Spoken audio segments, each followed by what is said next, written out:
Hi friends, welcome to this channel.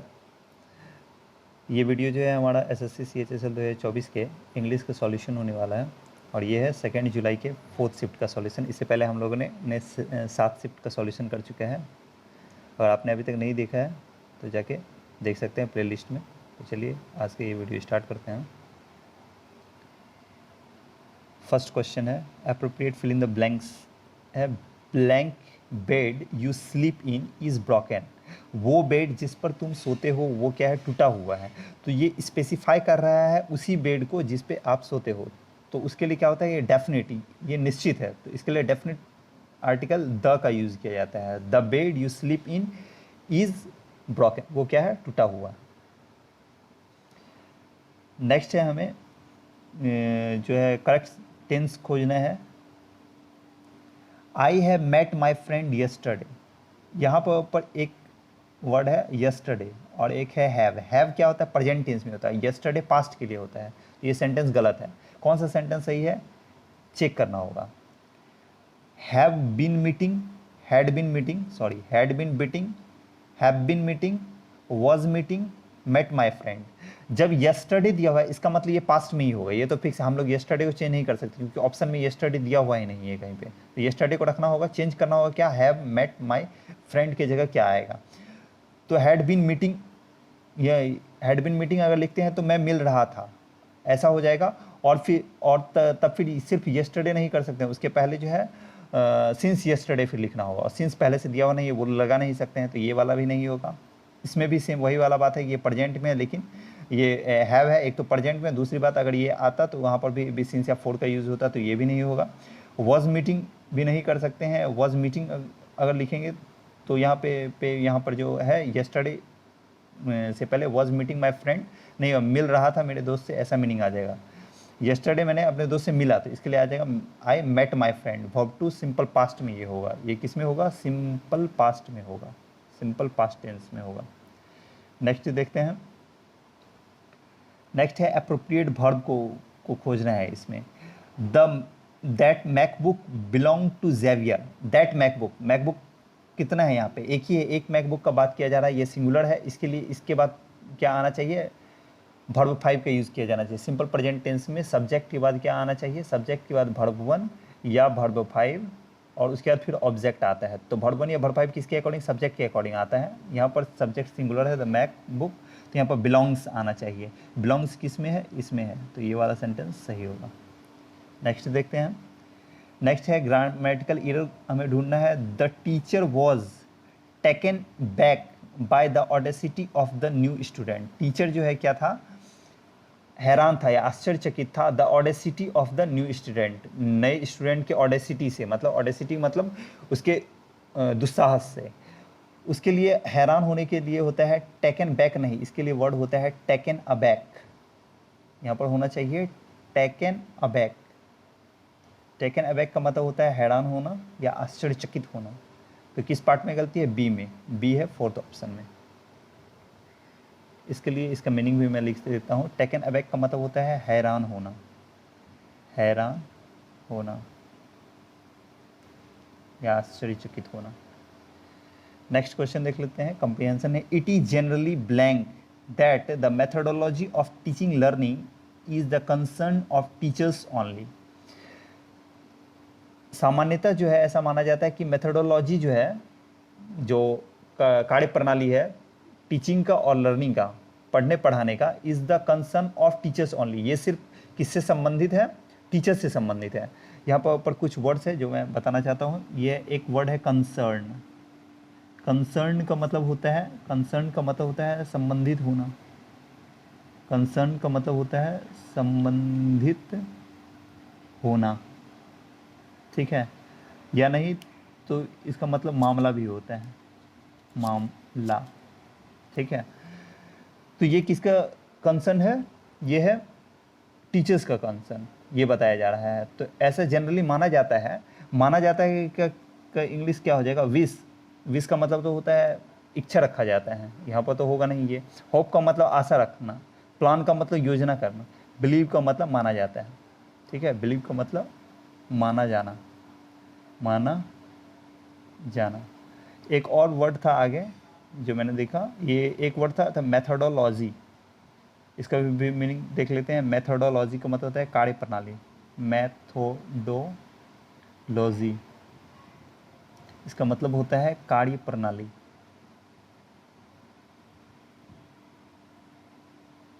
कार्य प्रणाली। Next देख लेते हैं। नेक्स्ट है, तो हम लोग ने क्या देखा कि जो टीचिंग और लर्निंग का जो मेथोडोलॉजी है, कार्य प्रणाली है, ये किसका है? ये कंसर्न है टीचर्स का। ये सिर्फ टीचर से संबंधित ऐसा माना जाता है। लर्नर्स हैव, जो सीखने वाले हैं, हैव ब्लैंक और nothing to do with it. Learners का जो है इससे कोई भी लेना देना, नथिंग का मतलब कोई भी लेना देना नहीं है, और या नहीं तो क्या है, या तो कुछ भी लेना देना नहीं है, या नहीं तो कैसा लेना देना है वो बताना है। मिनट तो ये टाइम के लिए होता है, ये हो नहीं सकता। स्पार्स का मतलब होता है कम घना। कोई चीज़ घना होता है, जैसे हमारा बाल वगैरह, क्या है, बाल क्या है, घना या कम घना हो सकता है। वो स्पार्स का मतलब होता है कम घना। इसका मतलब क्या होता है? कम घना। तो ये भी नहीं हो सकता है, इसका मतलब होता है कम घना, ये भी नहीं हो सकता है। लिटिल और लाइट, लाइट का मतलब होता है प्रकाश होगा, ये भी नहीं होगा। लिटिल मतलब थोड़ा, कुछ मतलब बहुत कुछ, थोड़ा लेना देना है। लर्नर्स का थोड़ा लेना देना है। लर्नर्स हैव लिटिल और nothing to do with it, मतलब लर्नर्स का जो है लिटिल मतलब थोड़ा, या नहीं तो ना के बराबर जो है इससे लेना देना है। नेक्स्ट है but this is not true, लेकिन यह सही नहीं है। The teaching learning blank are concerns of learners as well. Teaching learning का जो ये है मेथोडोलॉजी, यहाँ पर अगर मेथोडोलॉजी यूज किया गया तो उसी से संबंधित यहाँ पर भी वर्ड आना चाहिए। उसका कंसर्न जो है ये किससे है? लर्नर से भी है, ठीक है, लर्नर्स के भी साथ है। तो देख लेते हैं ऑप्शन में क्या दिया हुआ है। इसका मेथड्स, मेथोडोलॉजी का से संबंधित वर्ड दिया गया है मेथड्स। इसका जो मेथड है, ठीक है, ये किससे संबंधित है? लर्नर से भी संबंधित है। ब्रेक का मतलब तोड़ना होता है। फॉर्म्स का मतलब रूप होता है, अलग अलग टाइप का प्रकार जिसे बोलते हैं टाइप्स। कस्टम्स का मतलब होता है रीति रिवाज। कस्टम्स का मतलब क्या होता है? रीति रिवाज। रीति रिवाज, कस्टम्स का मतलब रीति रिवाज होता है, ठीक है। तो यहाँ पर मेथड्स आना चाहिए। नेक्स्ट है knowing and understanding that how different subjects are taught are important for the learners of all subjects। जानना और समझना कि कैसे जो है अलग अलग सब्जेक्ट्स को पढ़ाया जाता है, are important for the learners of all subject. जितने भी सब्जेक्ट्स के लर्नर्स हैं उसके लिए यह जानना क्या है? जानना और ये समझना बहुत ज़रूरी है।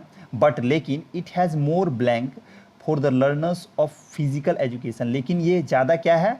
फिजिकल एजुकेशन के जो लर्नर्स हैं उसके लिए ये ज़्यादा क्या है? आगे ऑप्शन में देख लेते हैं। ये ज़्यादा क्या है? रेफरेंस है, संकेत है, रिलेवेंस है, मतलब ज़्यादा जो है ये प्रासंगिक है। कंसिस्टेंसी का मतलब स्थिरता है, या रेकरेंस मतलब पुनरावृत्ति है। ये क्या है?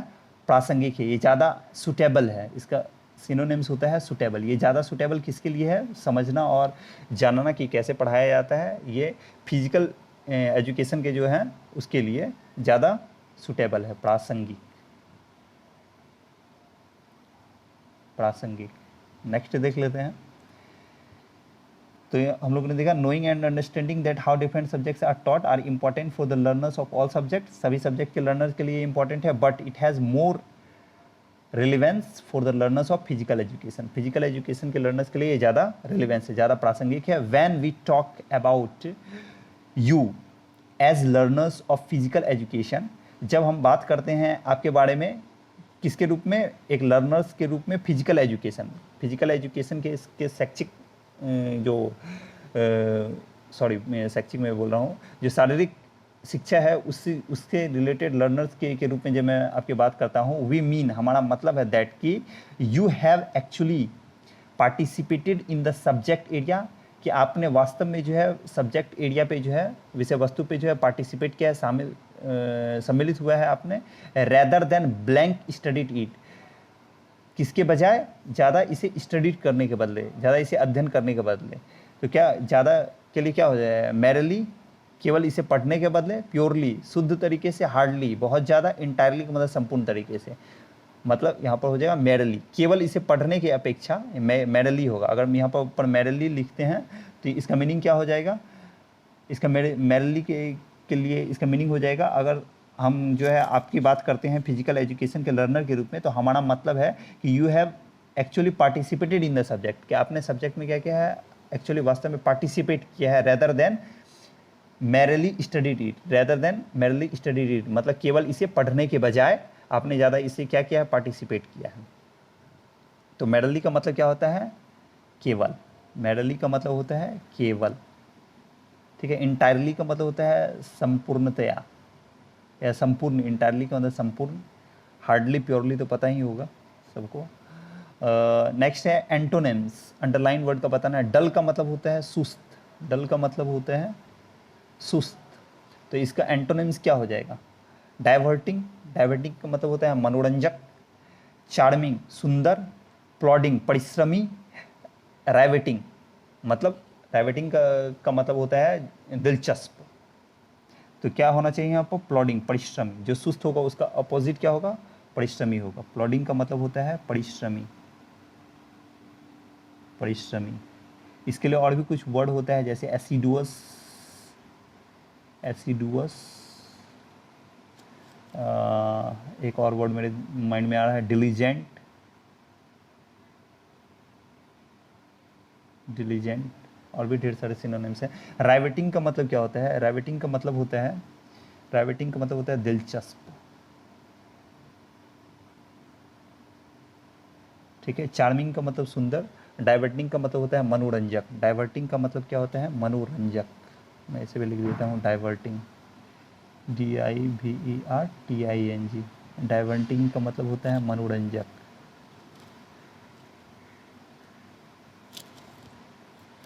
नेक्स्ट देख लेते हैं,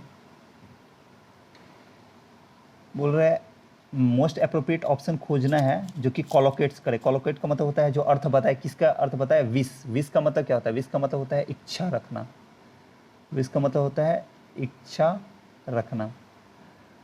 तो इच्छा रखना का सेम सेम मीनिंग, मतलब सिनोनिम्स बताना। कोलोकेट्स का मतलब होता है सेम उसी का अर्थ बताए जो। तो इच्छा रखना का क्या हो जाएगा यहाँ पे वैसा ही ये हमें फिल इन द ब्लैंक्स में भरना। The genie asked Aladdin to blank a wish, genie ने अलादीन से पूछा ब्लैंक ए विश, क्या करने के लिए, विश क्या करने के लिए, मैक ए विश। एक वर्ड होता है मैक ए विश, टैक यहाँ पर नहीं होगा, एक वर्ड होता है मैक ए विश, इसका मतलब होता है have a desire. Make, make a wish, ये एक इडम है, make a wish, sorry, make a wish. इसका मतलब होता है, इसका मतलब होता है to have a desire, to have a desire मतलब इच्छा रखना, इच्छा रखना। ये एक इडम है, तो यहाँ पर एक इडम को यहाँ पर सेट किया गया है, मैक ए विश, इच्छा रखना। नेक्स्ट देख लेते हैं, नेक्स्ट है अप्रोप्रिएट ऑप्शन खोजना है, अंडरलाइन पार्ट को हटाने के। ट्रेस पासिंग, ट्रेस पासिंग को हटाना है, उसके बदले क्या आ सकता है वो देखना है। ट्रेस पासिंग का मतलब क्या होता है पहले ये देखते हैं। ट्रेस पासिंग का मतलब होता है इनक्रॉच, ENCROACH। इनक्रॉच क्या होता है, मैंने इससे पहले वाले वीडियो में बताया था। इनक्रॉच का मतलब होता है अतिक्रमण करना, अतिक्रमण करना, अतिक्रमण करना, इनक्रॉच। इसका मतलब होता है अतिक्रमण करना, मतलब जिस पे आपका अधिकार नहीं है उस पर अपना अधिकार जमाना, ये होता है अतिक्रमण करना। तो अंडरलाइन वर्ड के बदले क्या आएगा वो हमें बताना है, तो देख लेते हैं पहले इसे। लिखा हुआ है you have been, you can be, sorry, you can be sentenced for trespassing on someone's else's property. Someone else's property मतलब किसी दूसरे के प्रॉपर्टी पे अतिक्रमण करने के लिए यू कैन बी सेंटेंस्ड, आपको जेल किया जा सकता है, ठीक है। तो conspiring against others, trace passing का मतलब क्या होता है, दूसरे के खिलाफ कॉन्स्पायर, षड्यंत्र करना। लिविंग विदाउट परमिशन, बिना परमिशन के जो है चले जाना। शोइंग अनसेल्फिश डिवोशन, अनसेल्फिश मतलब बिना किसी स्वार्थ का जो है डिवोशन दिखाना, समर्पण दिखाना। इंटरिंग विदाउट परमिशन, बिना परमिशन के इंटर कर देना, मतलब अतिक्रमण करना, मतलब जिसमें आपका परमिशन नहीं है उसमें इंटर कर जाना, यह है अतिक्रमण करना। नेक्स्ट है improvement. We set up on the journey early in the morning, हम लोगों ने जर्नी के लिए क्या किया, अर्ली इन द मॉर्निंग निकल गए, मतलब हम लोग जर्नी के लिए बहुत सुबह निकल गए। तो यहाँ पर सेटअप नहीं होगा, यहाँ पर हो जाएगा सेट ऑफ। क्या होगा, सेट ऑफ। फ्रेजल वर्ब है set up, set up, set up का मतलब क्या होता है, जो दिया हुआ है पहले से सेंटेंस में, सेट अप इसका मतलब होता है स्थापित करना, टू स्टैब्लिश। क्या होता है? To establish, establish, to establish, स्थापित करना। ठीक है, टू स्टैब्लिश, स्थापित करना, स्थापित करना।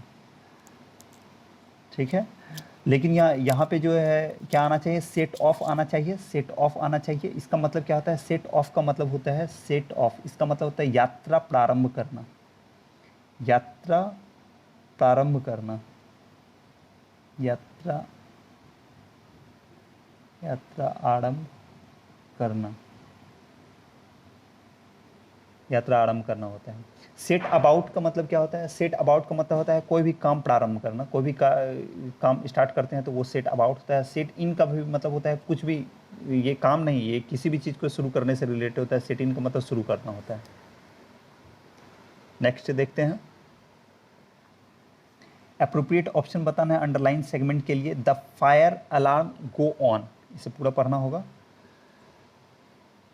The wizard while performing an item accidentally set his own hat on fire and promoted the fire alarm to go on।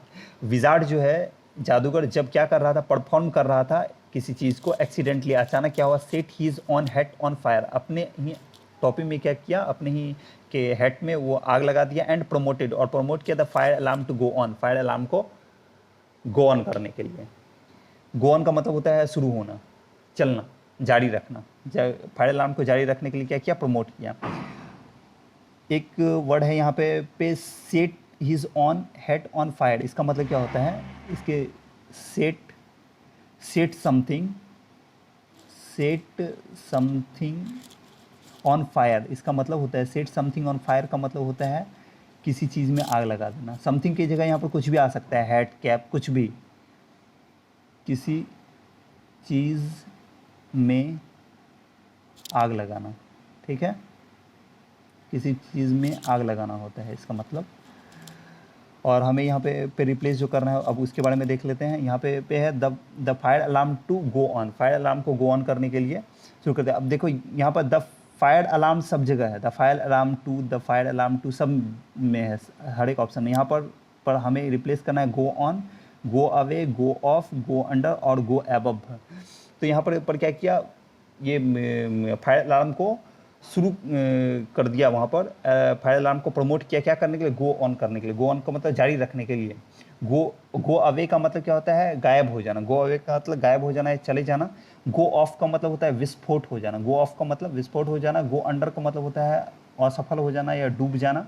और गो अबव का मतलब होता है बेहतर करना। तो गो अबव बेहतर करना होगा नहीं, गो अंडर डूब जाना ये भी नहीं होगा, गो अवे का मतलब चले जाना ये भी नहीं होगा, गो ऑफ होगा। गो ऑफ का मतलब क्या होता है, विस्फोट होना या बंद करना। गो ऑफ का मतलब क्या होता है, गो ऑफ, यहाँ पर क्या आना चाहिए, गो ऑफ, ये फ्रेजल वर्ब है। गो ऑफ का मतलब होता है बंद करना। फायर अलार्म को जो है बंद करने के लिए उसने क्या किया, प्रमोट किया। नेक्स्ट देखते हैं, नेक्स्ट है एंटोनिम्स बताना है अंडरलाइन वर्ड का। अपसॉट, अपसॉट अंडरलाइन वर्ड है अपसॉट। अपसॉट का मतलब क्या होता है, अपसॉट का मतलब होता है परिणाम, किसी चीज़ का परिणाम। लेकिन याद रखना ये परिणाम किसी भी चीज़ के लिए नहीं यूज़ होता है। ये परिणाम होता है किसी कन्वर्जेशन, मतलब किसी के बातचीत का या किसी इवेंट का जो रिजल्ट, जो परिणाम होता है, किसी के बातचीत का कुछ परिणाम होगा, उसके लिए यूज़ किया जाता है। तो ये किसके लिए होता है, कन्वर्जेशन के लिए, कन्वर्जेशन या किसी इवेंट के लिए, या किसी इवेंट का जो आउटकम आएगा, आउटकम को भी परिणाम बोलते हैं, जो आउटकम आएगा उसे ही अपसॉट बोलते हैं। ठीक है, इसके लिए एक सिनोनिम्स आउटकम बोल सकते हैं, आउटकम। आउटकम का मतलब होता है परिणाम। ठीक है, तो इसके लिए हम लोग क्या कौन सा एंटोनिम्स हमें बताना, तो रिजल्ट तो होगा नहीं, ये तो सिनोनिम्स ही होगा। एस्टिमेट का मतलब आकलन, ब्लेम का मतलब आरोप लगाना, ये भी नहीं है। काउज का मतलब कारण, परिणाम का उल्टा क्या होगा, कारण होना। ठीक है, लेकिन ये काउज भी किसके लिए होता है, किसी परिणाम के होने के कारण के लिए। एक होता है बिकॉज, बिकॉज का भी मतलब होता है कारण, लेकिन ये कॉज होता है जो परिणाम आता है उसका कारण होने के लिए। नेक्स्ट देखते हैं अप्रोप्रिएट सिनोनिम्स बताना है। रेमिशन, रेमिशन का मतलब क्या होता है? इसका मतलब होता है क्षमा करना। रेमिशन का मतलब होता है क्षमा करना। इसके लिए सिनोनिम्स एक बता देता हूँ, पार्डन। पार्डन का भी मतलब क्षमा करना होता है। क्षमा करना का एंटोनिम्स, सिनोनिम्स हमें बताना है ना, सॉरी। तो पनिशमेंट तो होगा नहीं, ये तो सज़ा देना है। पार्डन, ओ सॉरी, ऑप्शन में पार्डन दिया हुआ, पार्डन का मतलब क्षमा करना होता है। रिट्रीब्यूशन का मतलब क्या होता है? रिट्रीब्यूशन का मतलब होता है बदला, बदला लेना, बदला लेना रिट्रीब्यूशन कहलाता है। ओवरलुक का मतलब होता है अनदेखा करना, अनदेखा, अनदेखा करना। ठीक है, नेक्स्ट देख लेते हैं। नेक्स्ट है करेक्ट स्पेलिंग को हमें आइडेंटिफाई करना है, इनकरेक्ट को, और करेक्ट स्पेलिंग बताना है। May be he wanted to make sure he didn't embarrass her. Embarrass का यहाँ स्पेलिंग गलत है। एम्बेरस का स्पेलिंग होता है EMBARRASS। ये है एम्बेरस का स्पेलिंग। एम्बेरस का मतलब होता है परेशान करना। एम्बेरस का मतलब होता है परेशान करना। ठीक है, नेक्स्ट देखते हैं एंटोनिम्स बताना है, फिल इन द ब्लैंक्स में। जो गिवन वर्ड है ब्रैकेट में, ब्रैकेट वर्ड जो दिया हुआ है उसी का एंटोनिम्स बताना है। वोसिफेरस, ब्रैकेट में है वोसिफेरस, इसका मतलब क्या होता है? वोसिफेरस का मतलब होता है, वोसिफेरस का मतलब होता है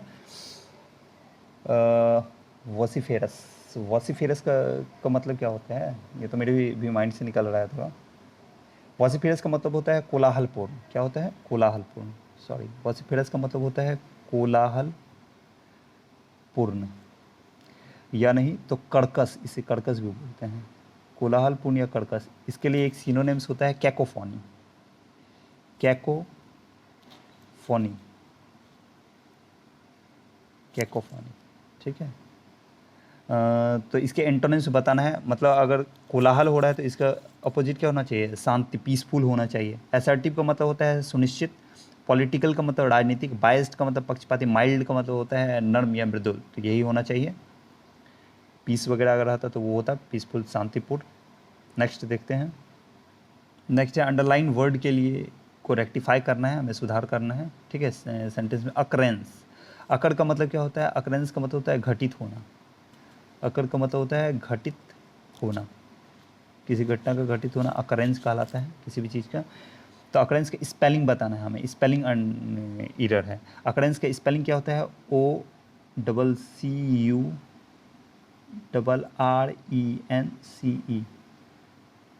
OCC, यहाँ पर डबल सी नहीं दिया हुआ है, डबल सी जहाँ पर होगा वही सही होगा। OCCURRENCE।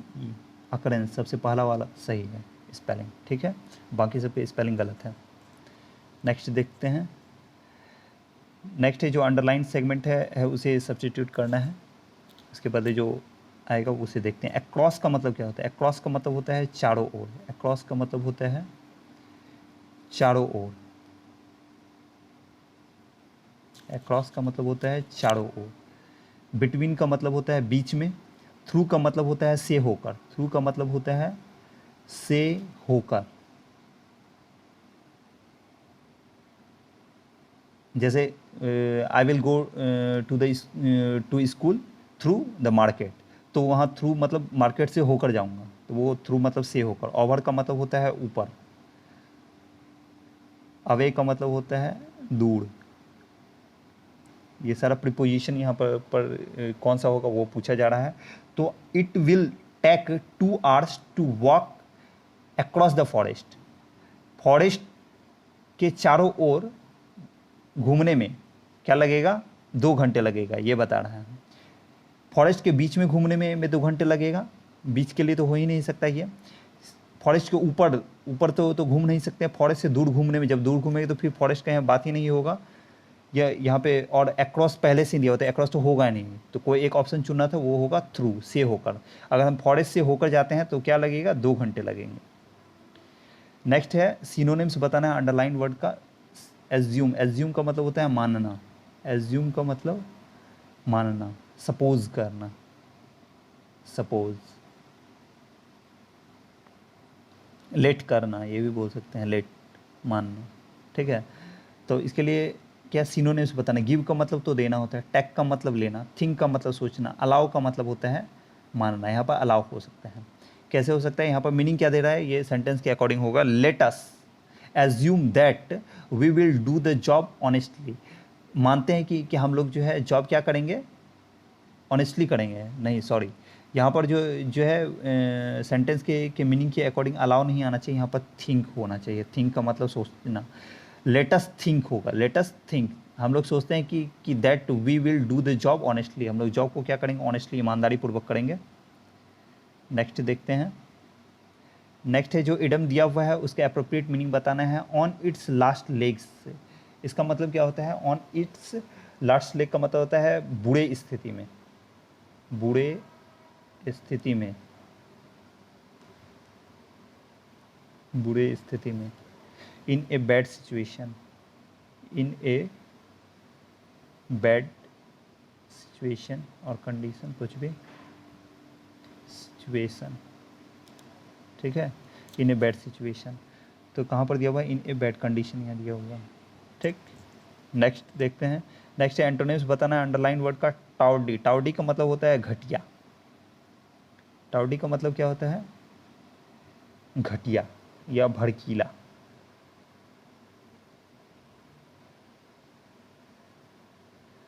ठीक है। एलिगेंट का मतलब होता है आर्टिस्टिक, शानदार, मैंने बताया था इससे पहले वाले वीडियो में शायद, एलिगेंट का आर्टिस्टिक, जिसका मतलब शानदार होता है। इन्फीरियर का मतलब होता है तुच्छ, घटिया, या नहीं तो मतलब नीच किस्म का। सोई का मतलब होता है दिखावटी, गाउडी का भी मतलब होता है घटिया। तो यहाँ पर एंटोनिम्स पूछ रहा है, क्या होना चाहिए, एलिगेंट, आर्टिस्टिक, शानदार। ये सब का मीनिंग सेम है, इसका भी मतलब भड़कीला, घटिया होता है, इसका भी मतलब होता है इन्फीरियर का मतलब घटिया भी होता है और नीचा भी होता है, नीचा या तुच्छ व्यक्ति जैसे होता है ना, उसे इन्फीरियर पर्सन बोलते हैं, तुच्छ। Next fill in the blanks बताना है हमें।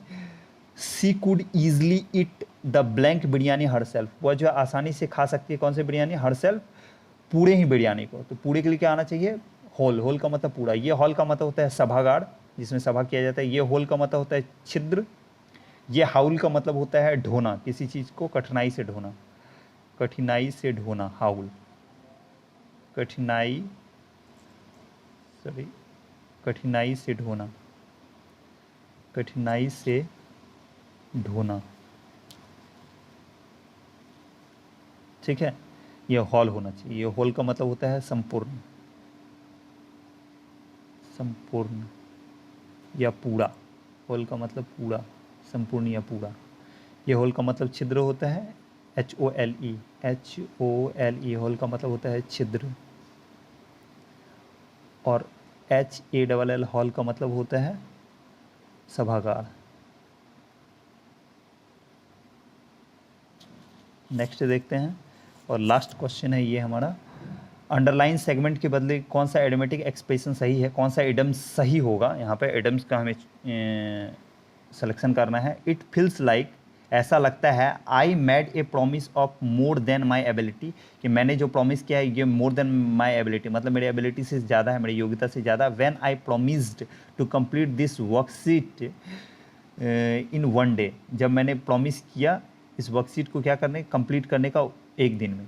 तो यहाँ पर अंडरलाइन वर्ड क्या है, made a promise of more then my ability, मतलब अपने एबिलिटी से ज़्यादा क्या करना, प्रॉमिस करना। तो इसके लिए क्या होता है, इसके लिए एक इडियम होता है bit off more than I could chew, मतलब इसके लिए होता है bit off more than one can chew. इसका मतलब होता है अपनी क्षमता से अधिक काम लेना, अपनी क्षमता से अधिक काम लेना, अपनी क्षमता से, अपनी क्षमता से अधिक काम लेना, से अधिक काम लेना, ठीक है।